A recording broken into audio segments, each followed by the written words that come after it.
Assalamualaikum warahmatullahi wabarakatuh. Kita ketemu lagi bersama saya Titi Anggraini di channel YouTube Titi Anggraini. Dalam kesempatan ini kita akan membahas ulasan pemilu, yaitu mengukur kinerja demokrasi Indonesia. Jadi kalau ditanya bagaimana sih kondisi demokrasi Indonesia hari ini, bagaimana sih kesehatan demokrasi kita? Nah, ada beberapa yang bisa kita rujuk untuk melihat kondisi demokrasi Indonesia. Dalam kesempatan ini saya akan mengulas tentang beberapa indeks dari institusi atau organisasi internasional yang memang memfokuskan kerja-kerja mereka di dalam mengukur kinerja demokrasi, baik itu dari aspek demokrasi secara keseluruhan, dari sisi kebebasan maupun dari praktik pemilunya begitu. Nah, apa saja indeks demokrasi yang bisa kita rujuk ketika kita ingin mengukur kinerja demokrasi Indonesia? Jadi saya akan tampilkan di sini beberapa indeks yang bisa dirujuk oleh kita bersama terkait dengan mengukur kinerja demokrasi Indonesia. Yang pertama soal beberapa institusi internasional yang sudah mengeluarkan pengukuran mereka terhadap demokrasi global. Dan biasanya ada juga kinerja demokrasi di negara-negara yang mereka lakukan pengukuran itu atau penilaian terhadap kondisi demokrasi mereka.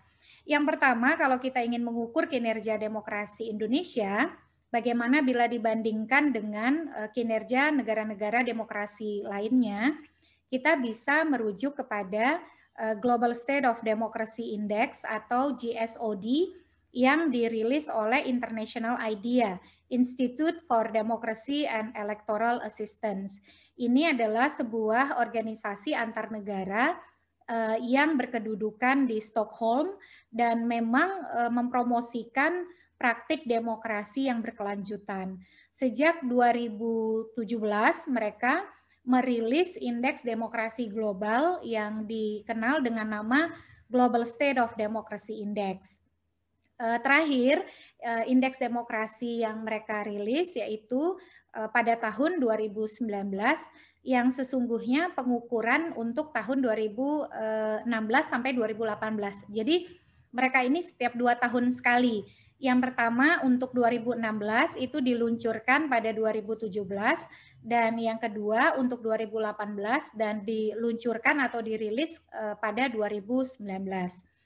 Saat ini kita masih menunggu untuk indeks demokrasi yang akan mereka rilis untuk 2019 sampai 2020. Biasanya sih akan dirilis di jelang-jelang akhir atau mulai pertengahan 2021 begitu ya. Kalau ikut skema 2 tahun sekalinya. Yang kedua adalah Democracy Index dari The Economist Intelligence Unit. Nah, ini yang banyak dirujuk oleh berbagai pemberitaan media karena di Economist Intelligence Unit pada awal 2021 baru merilis indeks demokrasi dunia yang merupakan hasil pengukuran untuk 2020. Kemudian ada lembaga yang namanya Freedom House yang mengukur biasanya tingkat kebebasan negara-negara begitu ya. Lalu ada juga Fidem Institute. Nah, Fidem Institute ini berbasis di Swedia. Dan yang terakhir kita juga bisa mengukur kinerja demokrasi Indonesia khususnya terkait dengan integritas pemilu melalui indeks yang dirilis oleh Electoral Integrity Project. Nah, ini yang kita akan lihat berikutnya bagaimana kondisi demokrasi Indonesia. Kenapa saya buat ini? Karena di dalam beberapa kali diskusi gitu ya, selalu diskusinya itu ulasan soal kondisi demokrasi Indonesia. Jadi ya menarik gitu ya untuk mendiskusikan, membahas soal ini lebih lanjut. Nah, mari kita bedah satu-satu kondisi demokrasi Indonesia hari ini berdasarkan indeks-indeks yang tadi sudah diuraikan. Nah, yang pertama itu saya ingin melihat status demokrasi Indonesia melalui Global State of Democracy Index yang dirilis oleh International IDEA. Jadi international idea itu dia menerjemahkan demokrasi. Jadi demokrasi itu definisi atau pengertiannya banyak sekali ya. Larry Diamond tuh mencatat lebih dari 400 definisi demokrasi.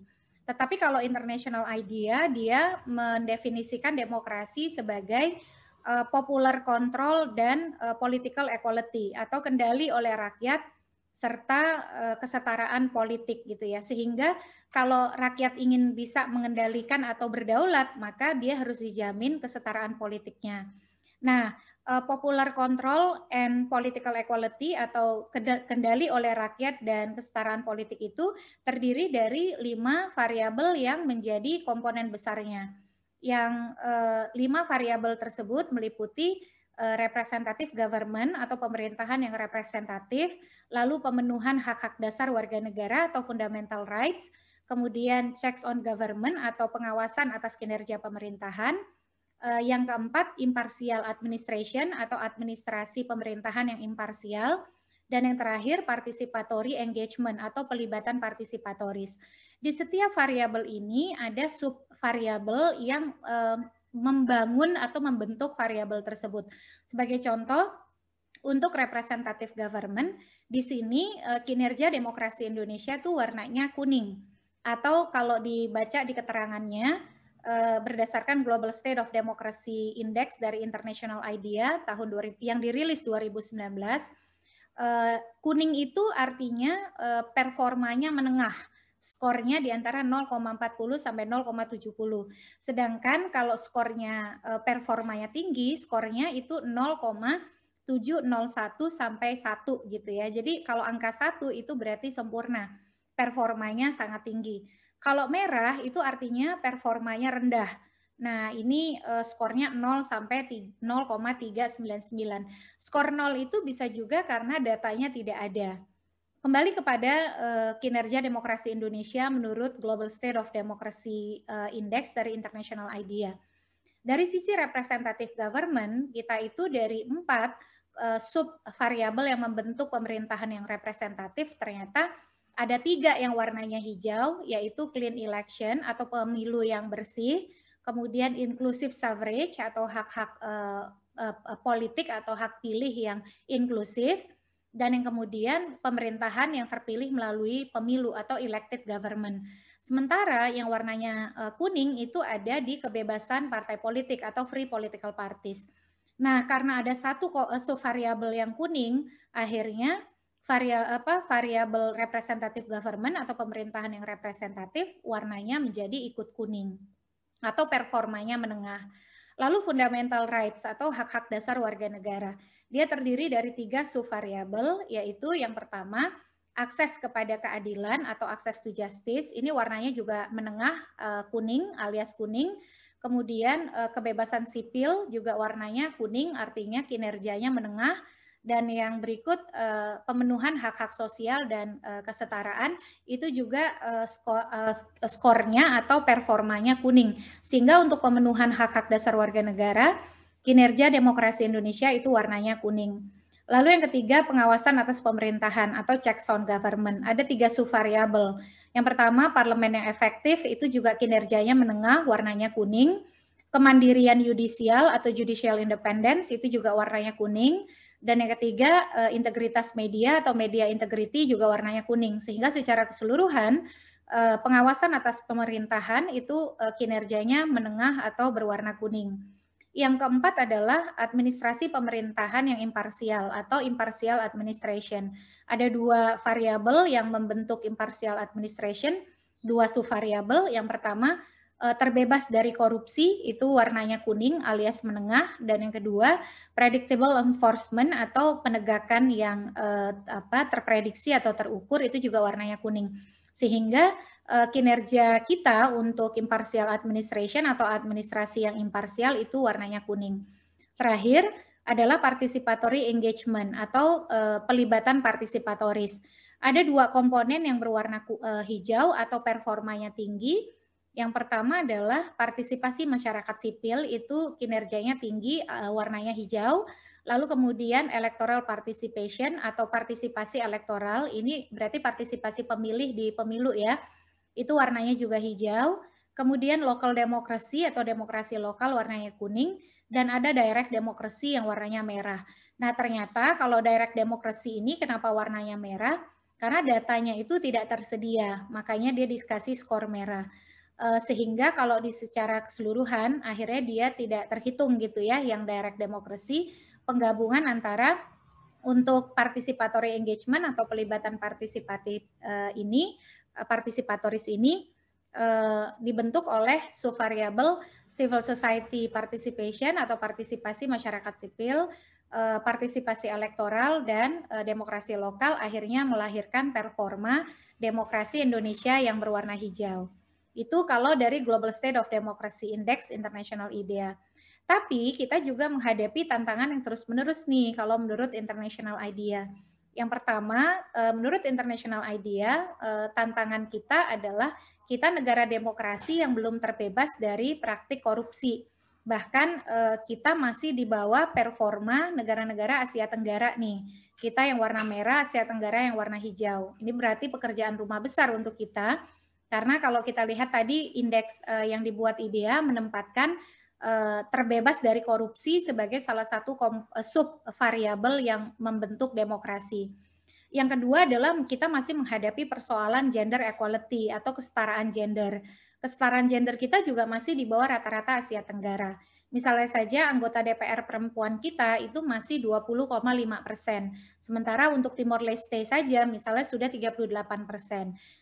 Kenapa gender equality ini menjadi tantangan besar bagi demokrasi kita? Karena dalam demokrasi tadi ya political equality itu menjadi penyumbang terhadap bangunan demokrasi karena dia membentuk kendali oleh rakyat atau kesetaraan politik, dan kesetaraan politik tidak akan terbentuk kalau dari sisi gender warga negara itu belum setara, laki dan perempuan begitu. Jadi akses politiknya itu masih belum setara. Nah, sobat, kawan-kawan semua itu mengukur kinerja demokrasi menurut International IDEA melalui Global State of Democracy Index.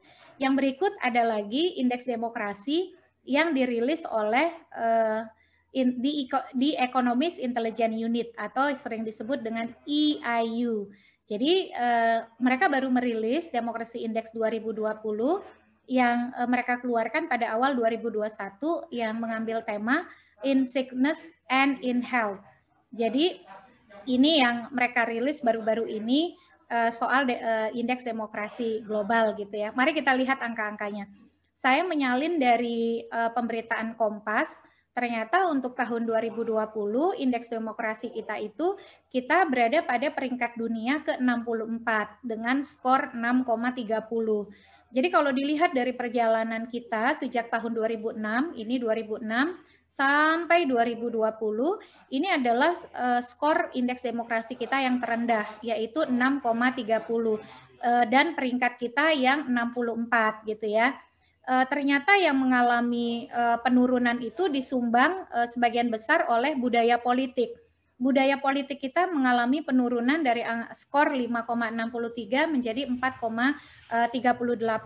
Kalau yang lain-lain skor kita itu relatif stabil.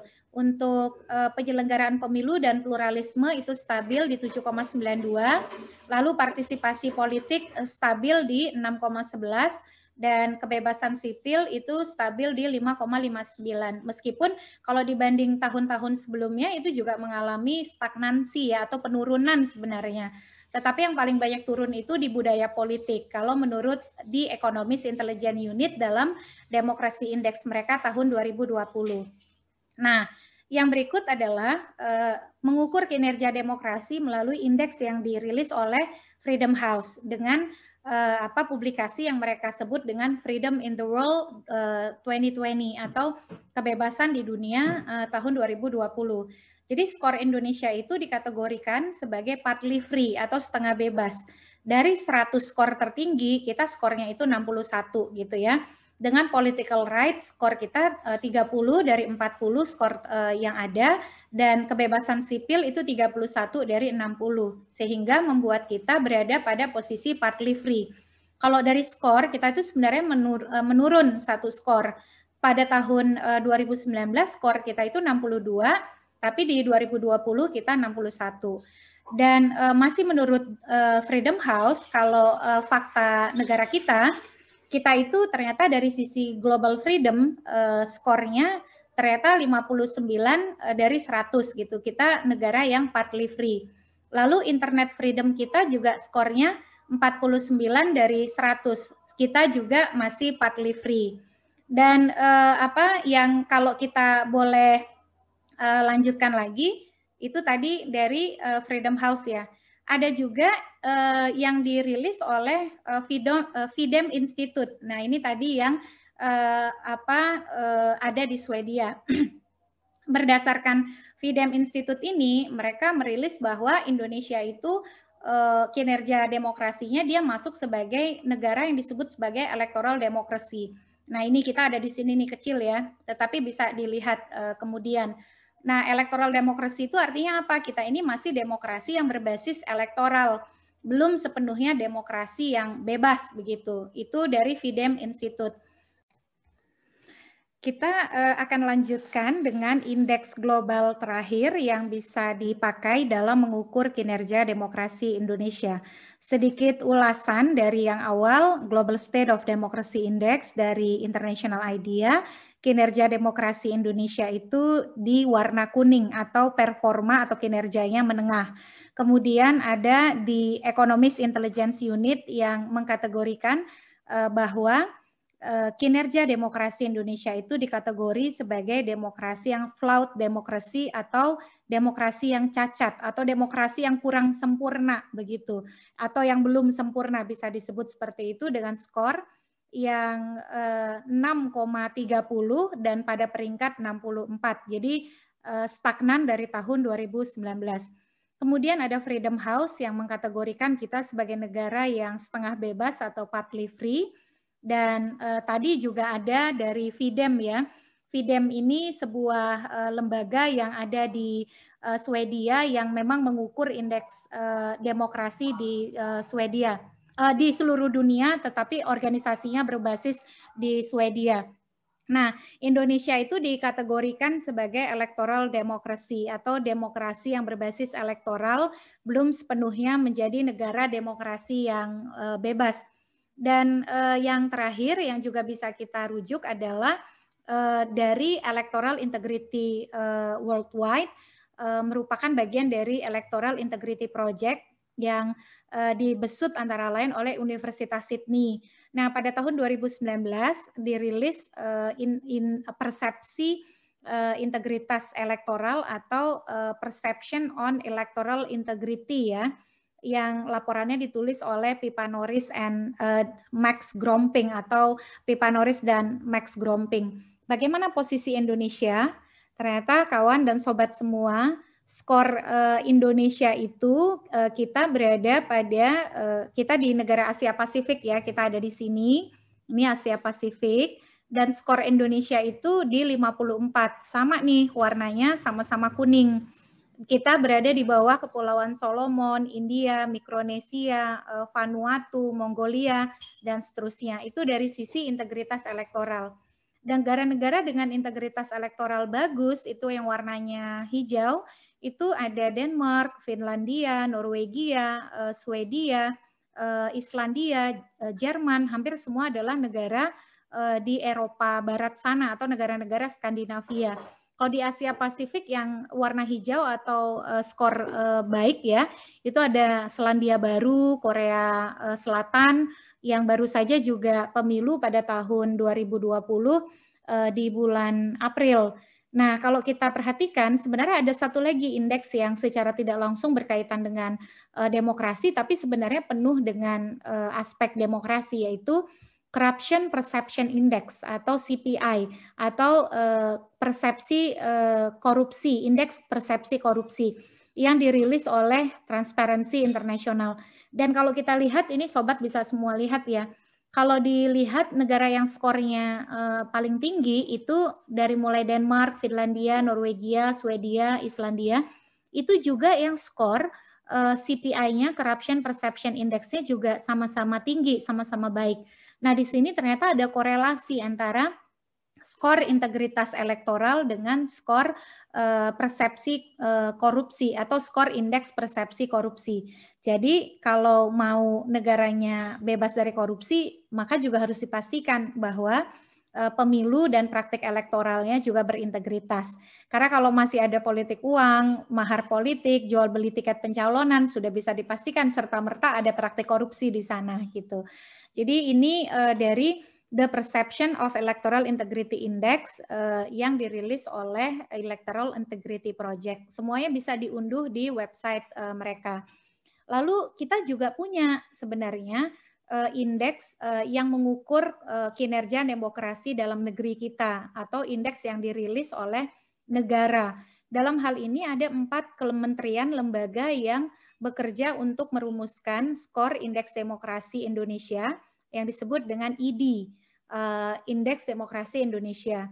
Yang terakhir itu dipublikasikan untuk tahun 2019 dan dirilis pada Agustus 2020. Nah, Indeks Demokrasi Indonesia ini dikerjakan oleh 4 kementerian lembaga. Yang pertama Kemenko Polhukam, yang kedua Kemendagri, ketiga Bappenas, dan keempat BPS. Jadi mengukur kinerja faktual dari pemerintah kita, baik di nasional maupun pemerintah daerah. Ada 3 aspek yang dinilai. Yang pertama adalah aspek kebebasan sipil, dan yang kedua aspek hak-hak politik, dan yang terakhir adalah aspek lembaga demokrasi. Nah, ini perkembangan ID nasional dari 2009 sampai 2019. Kita lihat di 2019 skor kita itu di 74,92 gitu ya. Relatif tinggi gitu dibandingkan yang sebelum-sebelumnya. Ini juga disumbang saya kira oleh praktik pemilu 2019. Jadi target ID 2019 di rencana pembangunan jangka menengah nasional itu sebesar 75. Kita ternyata mendapat skor 74,92, beda tipis. Lalu ID Indonesia naik 2,53 poin dibandingkan 2018. Ini ID yang terakhir ya, yang 2019. Dan tingkat demokrasi di Indonesia secara umum masih dalam kategori sedang. Lalu yang terakhir, ini ada 10 daerah dengan indeks demokrasi Indonesia tertinggi tahun 2019. Itu DKI Jakarta paling tinggi, Kalimantan Utara, Bali, Kepulauan Riau, Kalimantan Tengah, Daerah Istimewa Yogyakarta, Nusa Tenggara Timur, Sulawesi Tengah, Aceh, dan Kalimantan Selatan. Ini berdasarkan pengukuran aspek kebebasan sipil, aspek hak-hak politik, dan aspek lembaga demokrasinya. Jadi sobat kawan semua, itu adalah bagaimana indeks dan berbagai penilaian dari organisasi global maupun dalam negeri dalam mengukur kinerja demokrasi Indonesia. Ternyata ada banyak tantangan dalam praktik demokrasi kita dan yang harus menjadi refleksi evaluasi kita bersama. Kita perlu mewaspadai yang disebut dengan democratic backsliding atau kemunduran demokrasi. Saya kopikan indikator dari democratic backsliding atau kemunduran demokrasi yang dirilis oleh International IDEA dalam studi mereka yang berjudul Global State of Democracy tahun 2017 dengan tema besar Exploring Democracy Resilience. Jadi mengeksplorasi ketahanan demokrasi. Pada dasarnya ada 4 kemunduran demokrasi. Yang pertama, traditional democratic backsliding. Itu ada 2 tuh indikatornya atau kemunduran demokrasi tradisional. Yang pertama adalah dilakukannya kudeta terhadap pemerintahan yang sah hasil pemilu begitu. Ini seperti yang terjadi di Myanmar. Yang kedua adalah kemunduran demokrasi secara tradisional apabila terjadi election day voter fraud atau kecurangan hari pemungutan suara, di hari pemungutan suara. Misalnya politik uang, jual beli suara di hari pemungutan suara, manipulasi hasil suara, memilih lebih dari 1 kali, intimidasi. Nah, itu bagian dari election day voter fraud. Tapi juga ada yang disebut dengan modern democratic backsliding atau kemunduran demokrasi modern. Nah, itu ada 2 tuh indikatornya. Ini gambarnya menarik ya, seperti sebuah kapal yang sedang berlayar, di atasnya ada banyak gunung es gitu ya. Ternyata fenomena gunung es itu di atasnya kecil tapi di bawahnya tuh lebar. Nah, ini yang menunjukkan bagaimana ancaman-ancaman demokrasi. Modern democratic backsliding itu ada 2 tuh. Yang pertama, ada strategic manipulation of election atau manipulasi strategis terhadap pemilu. Berupa apa? Dana politik, dana kampanye yang tidak transparan, tidak akuntabel, kecurangan dana-dana politik dan dana-dana kampanye gitu ya. Termasuk juga menyusun undang-undang pemilu yang dimaksudkan untuk memfasilitasi kecurangan. Lalu yang kedua adalah perluasan kekuasaan eksekutif, misalnya dengan mengubah pembatasan masa jabatan. Nah, sobat semua, itu yang kira-kira menjadi catatan dalam praktik demokrasi kita. Bagaimana kinerja demokrasi, sobat dan kawan semua bisa memakai berbagai indeks, baik yang berasal dari institusi atau organisasi internasional ataupun dengan merujuk kepada Indeks Demokrasi Indonesia yang dihitung oleh lembaga dan kementerian yang ada di Indonesia. Kalau kita lihat banyak hal yang harus kita evaluasi, kita refleksikan sehingga demokrasi kita tidak lantas mundur gitu ya.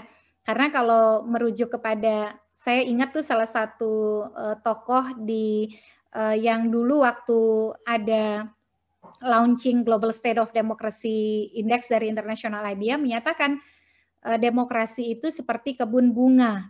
Dia harus dirawat, disiram, dan diberi pupuk.